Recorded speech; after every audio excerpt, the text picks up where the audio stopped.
Salve, salve rapaziada, meu nome é Sanderson Araújo. Nós vamos iniciar nossas aulas de farmacologia para concursos. Hoje nós vamos falar sobre farmacocinética. E o primeiro tópico da farmacocinética que nós vamos falar é a absorção. Bom, mas qual a importância da farmacocinética? Na assistência ao paciente, ela relaciona-se com o aumento da eficácia terapêutica e a redução dos efeitos indesejáveis que podem ser obtidos pela aplicação dos seus princípios durante a seleção e modificação dos esquemas posológicos. Então, se você souber alterar e modificar os esquemas posológicos, você vai trazer efeitos terapêuticos mais desejáveis para o seu paciente. Então, você dominando a farmacocinética, você tem a tranquilidade para manejar os esquemas posológicos. Bom, mas qual é a definição de farmacocinética? Basicamente seria o que o corpo faz com o fármaco. Se farmacodinâmica é o que o fármaco faz com o corpo, farmacocinética é o inverso, é o que o corpo faz com o fármaco. Quais são os objetivos da farmacocinética? Monitorar os níveis plasmáticos do fármaco, auxiliando na monitoração terapêutica deles, sendo que aqui guarda uma estreita correlação com os níveis extracelulares do fármaco. Bom, você também pode desenvolver modelos matemáticos que descrevam o destino do fármaco no corpo, determinar a constante de velocidade envolvidas no processo cinético de transferência do fármaco no organismo, quantificar parâmetros relacionados à quantidade de fármacos no organismo e aos espaços líquidos nos quais ele se distribui. Você pode efetuar predições e extrapolações com base nos modelos farmacocinéticos. Bom, mas a gente tem que saber as cinéticas, os tipos de cinéticas. Bom, os fármacos eles normalmente são substâncias de peso molecular médio e eles vão ser transferidos através do sistema biológico. Quando a gente fala em sistema biológico, nós estamos falando do nosso próprio corpo. E quando nós falamos reiteradamente desse sistema biológico, são as barreiras biológicas que esse fármaco vai ter que atravessar para que ele chegue no seu local de ação. Sendo que essa transferência é relacionada à constante de velocidade associadas a determinadas ordens cinéticas, que basicamente tem envolvidos cálculos matemáticos.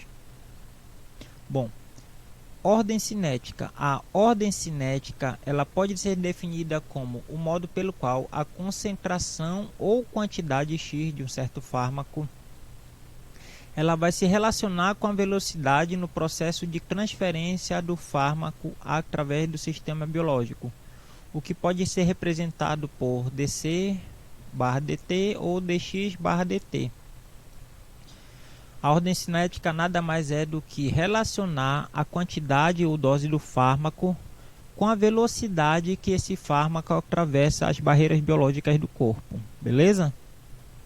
Bom, nós temos a cinética de primeira ordem ou então a cinética aparente, onde a velocidade do processo é diretamente proporcional à quantidade ou concentração do fármaco envolvido neste processo.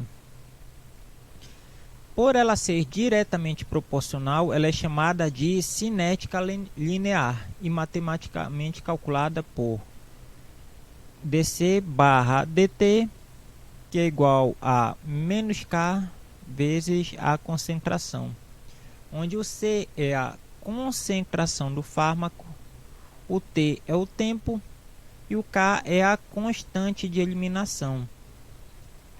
Observe que a concentração é diretamente proporcional ao tempo de travessia, tá certo? Quanto maior a concentração do fármaco, mais tempo ele leva para atravessar as barreiras biológicas, sendo que essas duas variáveis elas trabalham de maneira diretamente proporcional. Se você aumentar uma, a outra vai aumentar.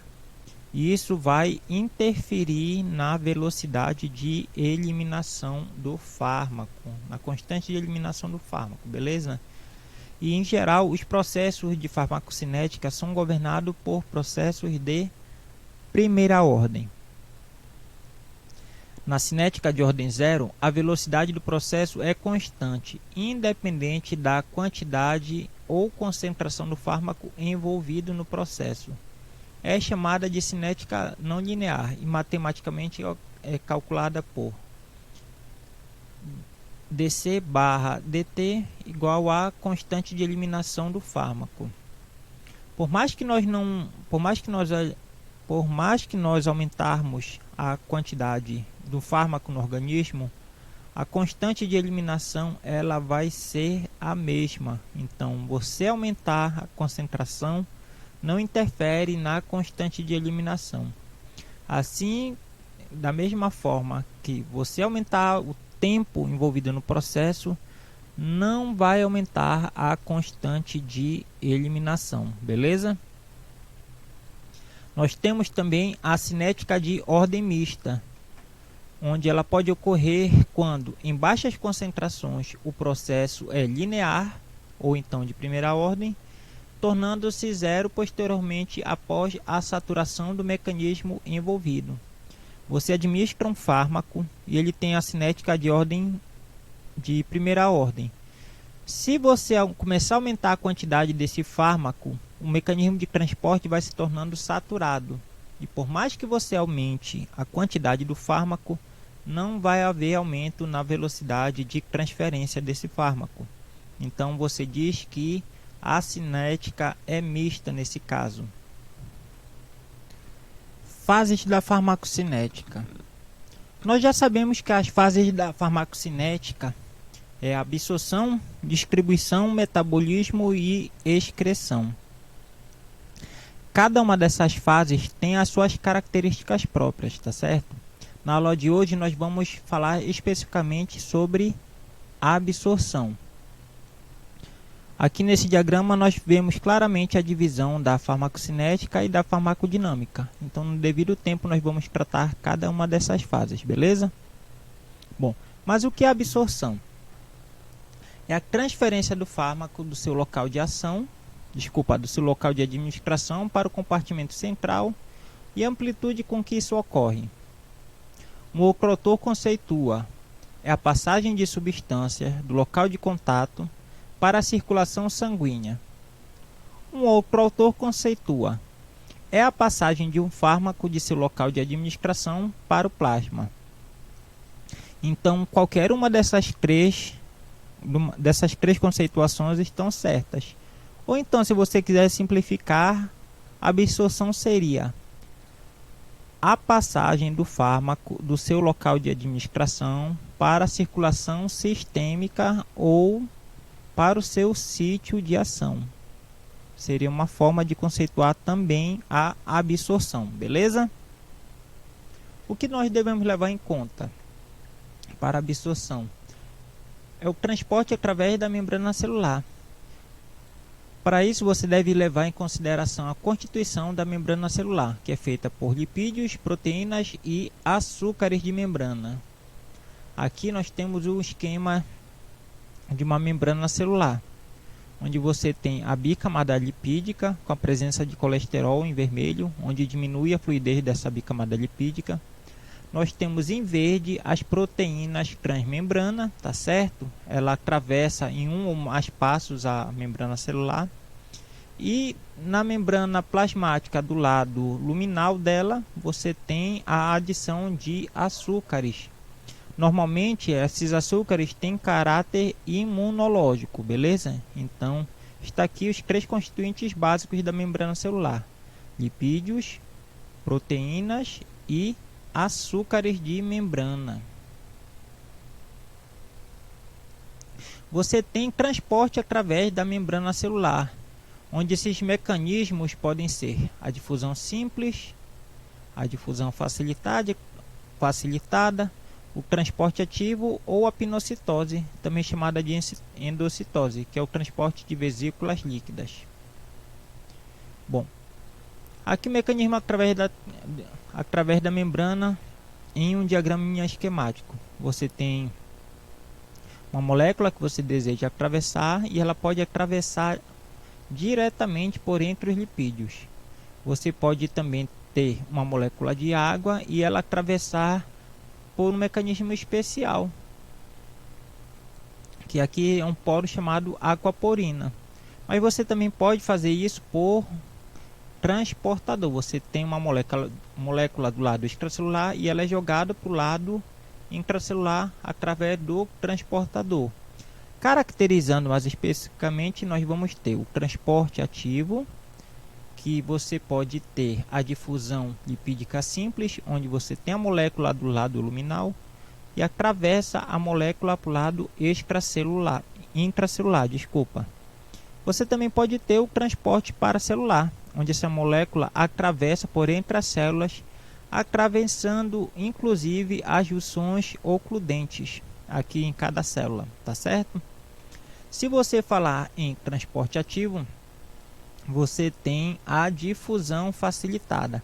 A difusão facilitada é um transportador que pega a molécula do lado luminal da célula e joga essa molécula para o lado intracelular. Não há gasto de energia na difusão facilitada, apesar de ser transporte ativo. Se você falar em transportadores de fármacos, você vai ter uma maior especificidade em comparação à difusão facilitada. Só que o preço disso é gasto de energia. Você vai consumir ATP para fazer esse transporte seletivo de moléculas através da membrana. Então, aqui nós caracterizamos o transporte passivo, tendo a difusão lipídica simples, principalmente com transporte paracelular, e o transporte ativo, onde você tem a difusão facilitada, onde não há gasto de energia e essa molécula normalmente não é muito seletiva, esse transportador não é seletivo, e o transporte ativo, onde esse transportador de fármacos ele vai pegar uma molécula e jogar do outro lado para o lado intracelular à base de ATP, beleza? Coeficiente de partição ou então de permeabilidade nada mais é do que a capacidade de reter uma molécula que pode ser muito lipossolúvel ou pouco lipossolúvel. Caso a molécula seja lipossolúvel, você vai ter uma alta retenção dessa molécula lipossolúvel, desse seu fármaco, no interior da membrana celular.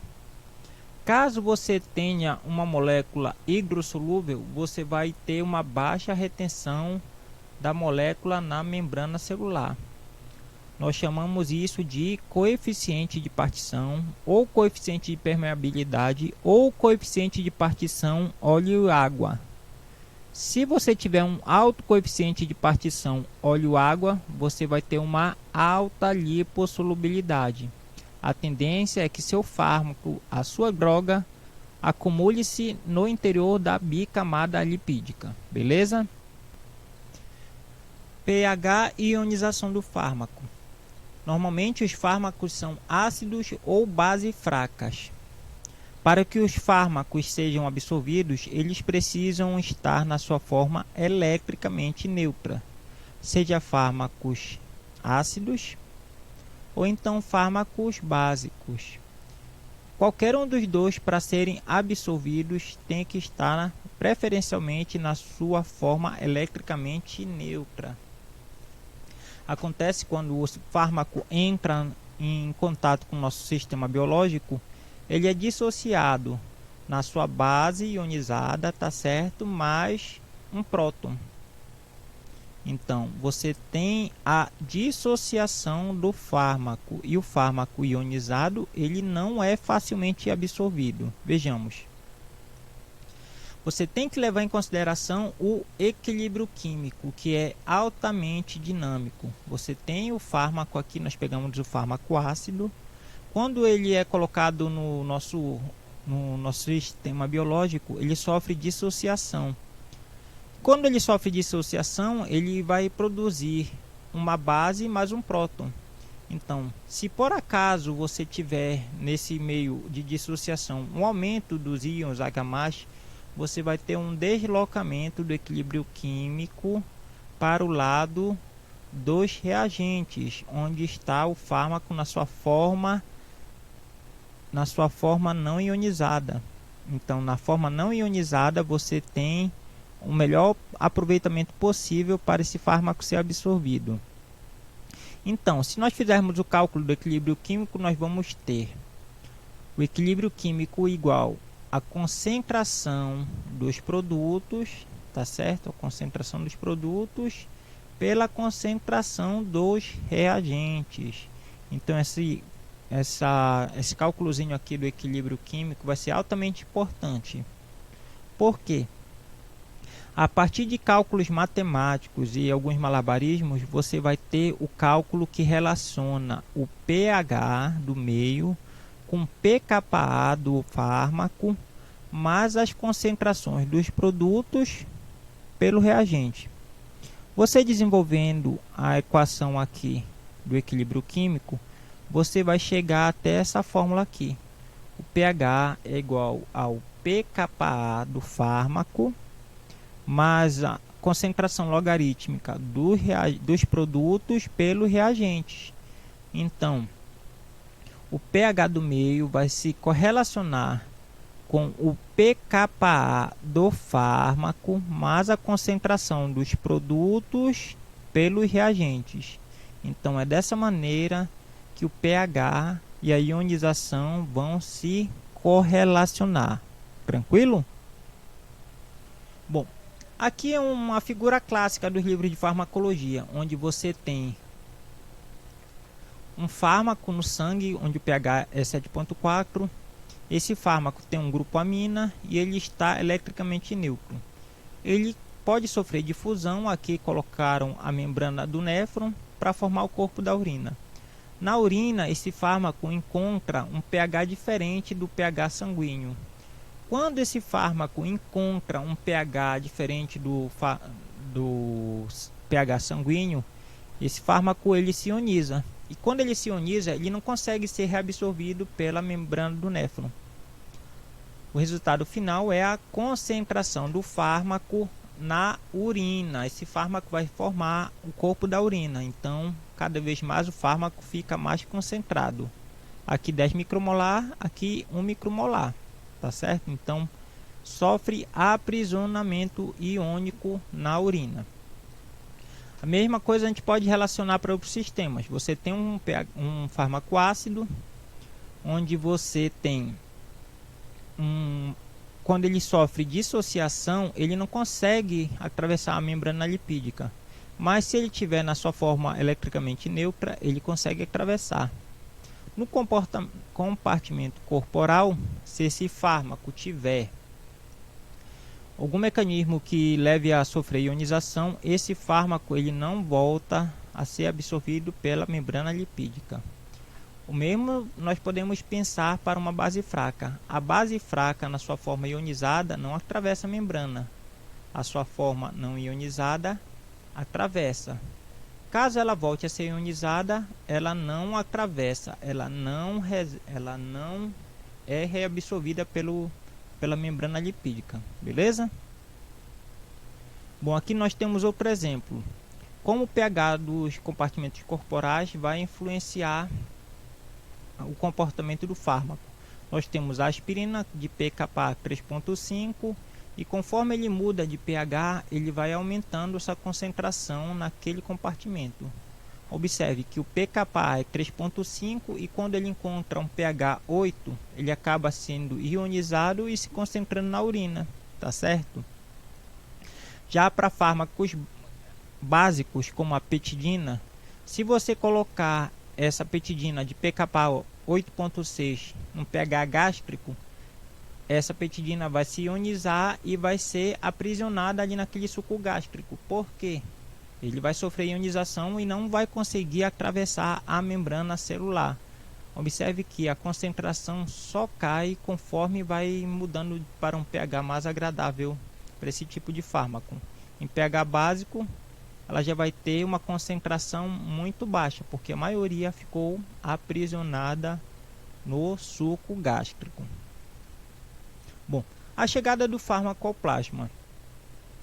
A chegada do fármaco ao plasma é basicamente o que nós definimos como absorção. A absorção nós já sabemos que é a passagem do fármaco do seu local de administração até a corrente circulatória sistêmica, que nada mais é do que o plasma. Diferentes vias de administração vão dar diferentes tempos de chegada do fármaco ao plasma.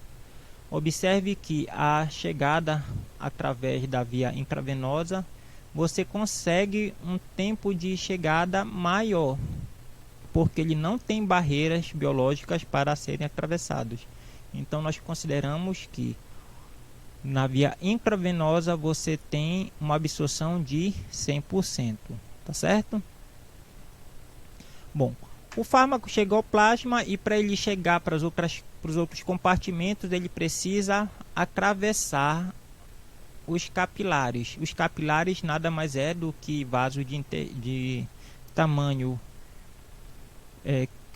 vaso de um tamanho inferior a uma arteríola, inferior a uma vênula e que faz a comunicação entre eles.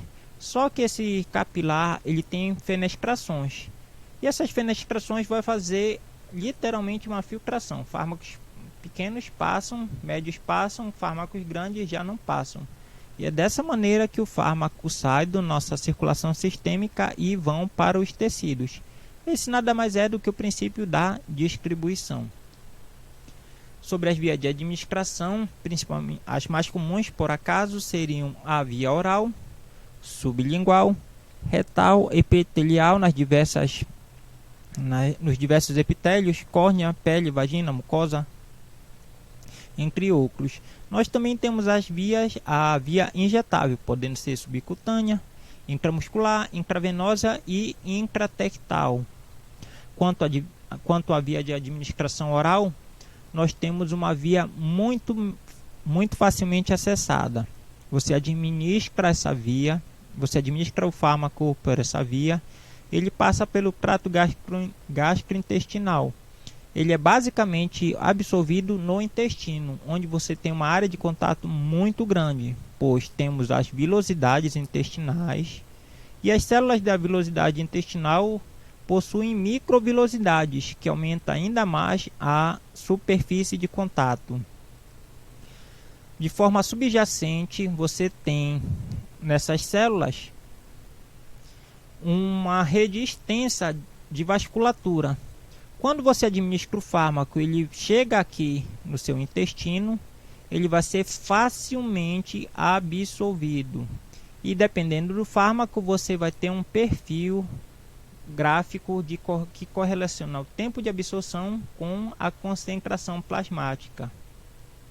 Então, para cada droga, você vai ter um perfil gráfico diferenciado. Um grande problema que tem nos livros que eles mostram perfis gráficos de absorção, mas não correlacionam valores. Eles simplesmente dizem que o perfil gráfico corresponde a uma determinada via, mas sem valores não tem como você fazer qualquer tipo de comparação, porque você não tem referencial de valores. Então, sem referencial de valores, fica impossível você fazer uma análise gráfica só por olhômetro, beleza?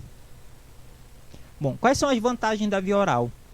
É uma via mais conveniente, econômica e muito segura. As desvantagens a absorção, que é limitada em muitos casos, causa irritação da mucosa, ela pode sofrer inativação por enzimas ou mesmo pH e sofre perdas por metabolismo de primeira passagem. O metabolismo de primeira passagem é a passagem do fármaco através do sistema hepático. O fígado inativa muitas vezes o fármaco,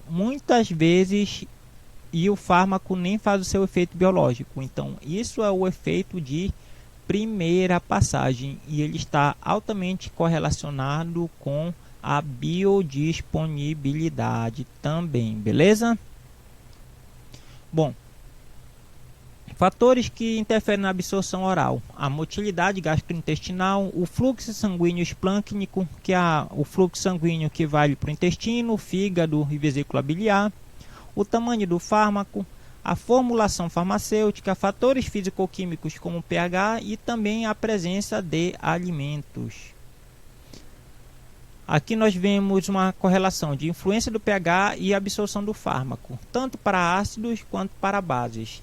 Se observarmos o fármaco ácido e nós administrarmos ele no pH muito ácido, nós não temos uma absorção. Se fizermos uma calibração para um pH um pouco menos ácido, nós já vamos ter uma absorção bem maior, tá certo? Observe, uma absorção pequena para uma absorção maior na mudança de pH. A mesma coisa vale para bases. Se você administrar bases um pH extremamente básico, não tem uma boa absorção, mas se você ajustar para um pH menos básico, você já tem uma absorção melhor. Se você também correlacionar as formulações de um fármaco com a sua concentração plasmática, você vai ver que tem diferença. Correlacionando horas após a administração em concentração plasmática, você vai ver que a formulação interfere diretamente na concentração plasmática em uma dada hora. Se a gente observar que aqui é um comprimido, aqui é uma cápsula, aqui é um xarope e aqui é uma administração por gavagem, você vai ver que a forma farmacêutica vai influenciar na concentração plasmática. Diferentes formas dão diferentes perfis de concentrações plasmáticas. Se a gente considerar que a via de administração injetável é uma das vias de administração bem interessantes, você pode pensar da seguinte maneira: se você tiver um compartimento único e você fizer a administração de um fármaco, você rapidamente tem uma quantidade de Q de fármaco e vai ter essa concentração por um longo tempo se você não tiver a excreção nesse sistema unitário. Agora, se você fizer a infusão, se você fizer a administração do fármaco e você tiver um sistema de excreção nesse compartimento único, você aumenta a quantidade de Q no sangue e com o passar do tempo você vai diminuindo essa quantidade de Q por conta dessa excreção. Agora, se você tiver um sistema de 2 compartimentos e fizer a administração, você tem um aumento na concentração em um determinado tempo que é muito pequeno, mas com a distribuição desse fármaco para ambos os compartimentos, você tem uma diminuição, mas que se mantém constante. Agora, se nesse sistema de 2 compartimentos você começa a aplicar a excreção, você tem um aumento e com o passar do tempo esse fármaco vai sendo eliminado. Bom, nós temos o sistema de administração injetável em bolos, sendo que nessa administração a absorção é considerada a 100%. E diferentes modelos de administração de fármacos vão gerar diferentes modelos de análise gráfica. Por exemplo, infusão em bolos. Se for uma infusão muito rápida, você tem uma alta concentração no decorrer dos minutos, tá certo? Minutos e horas. Agora, se você tiver uma alta concentração, se você fizer uma administração rápida, mas começar a eliminar de maneira rápida também, você vai ter uma diminuição rápida também dessa concentração que foi infundida em bolos rápido. Agora, se você fizer uma infusão lenta intravenosa, você não vai ter um pico de concentração, mas você vai infundindo e aumentando a concentração com o passar do tempo, mantendo um platô. Com o decorrer do tempo, logicamente, você vai eliminando, mas na infusão intravenosa lenta, você não tem a formação de um pico de concentração, você tem a formação de um platô. Bom, nós já falamos basicamente da absorção. Agora nós vamos falar da biodisponibilidade, que indica a fração de uma dose oral que chega à circulação sistêmica na forma de fármaco intacto. O outro conceito seria a taxa e extensão na qual o ingrediente ativo ou fração ativa é absorvida no produto farmacológico e torna-se disponível no sítio de ação. Estes dois conceitos eles vão casar também com a parte do metabolismo de primeira passagem. Por quê? O que ele está dizendo aqui? Que a fração inalterada que chega à circulação sistêmica ou ao sítio de ação, sendo que a biodisponibilidade vai ser altamente interferida pelo metabolismo de primeira passagem, que ele diminui a quantidade de fármaco intacto que chega à circulação ou então ao sítio de ação. Então a gente tem que ficar ligado com isso, beleza?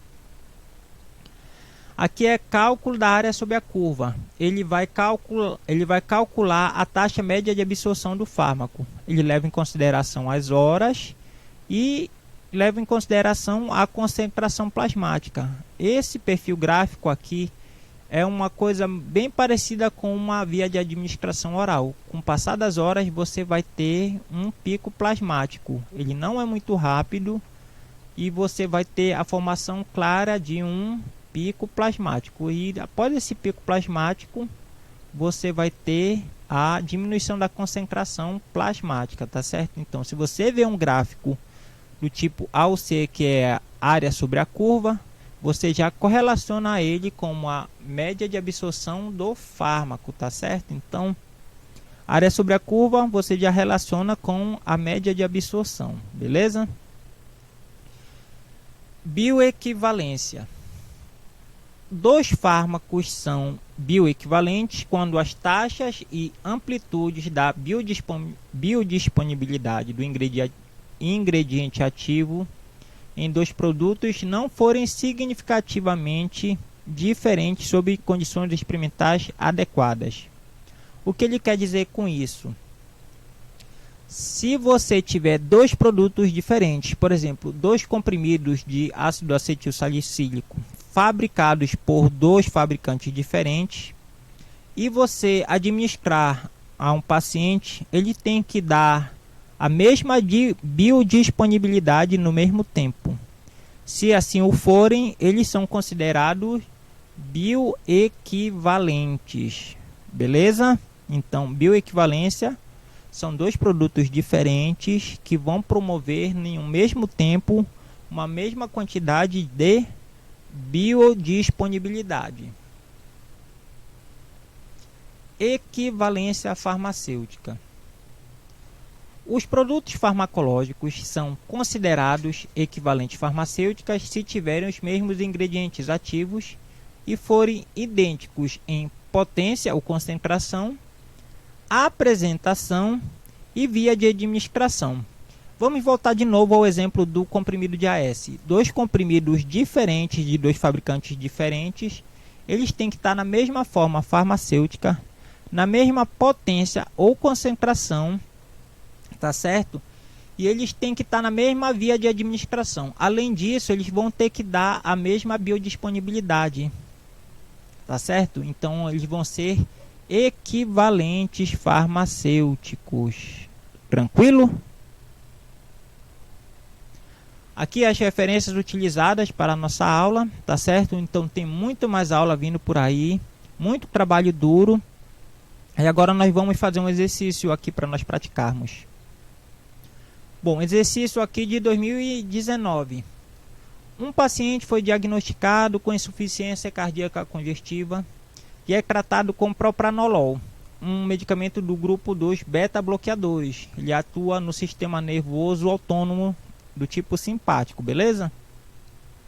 Devido à característica desse fármaco possuir alta taxa de excreção hepática, é correto afirmar que a administração oral de 40 mg deste medicamento apresenta a baixo clearance hepático. Pessoal, clearance hepático quer dizer metabolismo de primeira passagem. Se você tem um baixo clearance hepático, você não pode ter alta taxa de excreção hepática, beleza? Então essa letra está incorreta. Alta biodisponibilidade. Bom, se você tem uma alta biodisponibilidade, você não pode ter uma alta taxa de excreção hepática, um alto metabolismo de primeira passagem. Então esta letra também está incorreta. Letra C, baixa biodisponibilidade. Se você tem baixa de biodisponibilidade, você tem que ter uma alta taxa de excreção hepática, uma alta taxa de metabolismo de primeira passagem. Então essa letra C ela está correta, beleza? A letra D, você tem um reduzido efeito de primeira passagem. Pessoal, efeito de primeira passagem, que também é o metabolismo de primeira passagem, que também é a excreção hepática, não pode ter um reduzido efeito de primeira passagem com alta taxa de excreção hepática. Isso não existe, pessoal, beleza? Então essa letra D também está incorreta. Ausência de efeito de metabolismo pré-sistêmico. Pessoal, metabolismo pré-sistêmico é metabolismo de primeira passagem. Então a letra E também está errada. Então aqui a correta é a letra C. Bom, outra questão. A Organização Mundial de Saúde estima que 300 milhões de pessoas são acometidas pela depressão. Entre as medidas terapêuticas encontram-se medidas não farmacológicas e a farmacoterapia. O uso de antidepressivos tais como a venlafaxina, de peso molecular C17, H27NO2, de pKa 10.9, um fármaco básico, tem apresentado resultados clínicos satisfatórios para pacientes diagnosticados com depressão maior. Considerando as características moleculares da venlafaxina, pode-se prever que a absorção deste fármaco no trato gastrointestinal ocorre principalmente, ele está falando, ocorre principalmente, letra A, no estômago. Pessoal, no estômago nós temos um pH ácido. Um pH ácido com pKa básico vai ocorrer ionização, então no estômago não vai rolar essa absorção, beleza? Na cavidade oral. Pessoal, na cavidade oral pode até rolar absorção, tá certo? Porque na cavidade oral tem um pH básico e o pKa desse fármaco é um pKa básico também. Mas a superfície de contato e a vascularização, elas não favorecem uma grande absorção na boca, tá certo? Então essa letra B, ela não pode ser considerada certo porque ele fala ocorre principalmente. Então na cavidade oral ele ocorre, mas só que não é em grande quantidade, beleza? Então a letra B ela está incorreta. Letra C, no intestino grosso. No intestino grosso, pessoal, ocorre principalmente a absorção de água e reabsorção de eletrólitos. O intestino grosso ele não é conhecido por ser um grande absorvedor de fármacos, tá certo? Então, por esse motivo, a letra C está incorreta. Já na letra D, ele fala na primeira porção do intestino. Pessoal, a primeira porção do intestino é o duodeno. O duodeno tem uma alta superfície de absorção, tá certo? Com as vilosidades e microvilosidades, é altamente vascularizado e tem um pH básico. Um pH básico casa perfeitamente com pKa básico. O pKa básico ele vai favorecer a forma eletricamente neutra do fármaco, que é uma base. Então, com uma base em meio básico, facilita a absorção do fármaco. Então, a letra D está correta. E agora nós vamos ver a letra E, que fala que a absorção ocorre principalmente nas pregas gástricas. Pessoal, o estômago de maneira nenhuma é conhecido como sendo um bom absorvedor de fármacos. Então, a absorção não ocorre de maneira extensa no estômago. Ele acontece principalmente no intestino. Sendo que no estômago, o suco gástrico de pH baixo, ele não combina com pKa alcalino, tá certo? Vai acontecer ionização. Então, a letra E também está errada e a letra D está correta, beleza? Então, o que nós tínhamos por hoje era isso e nós nos vemos na próxima aula. Forte abraço.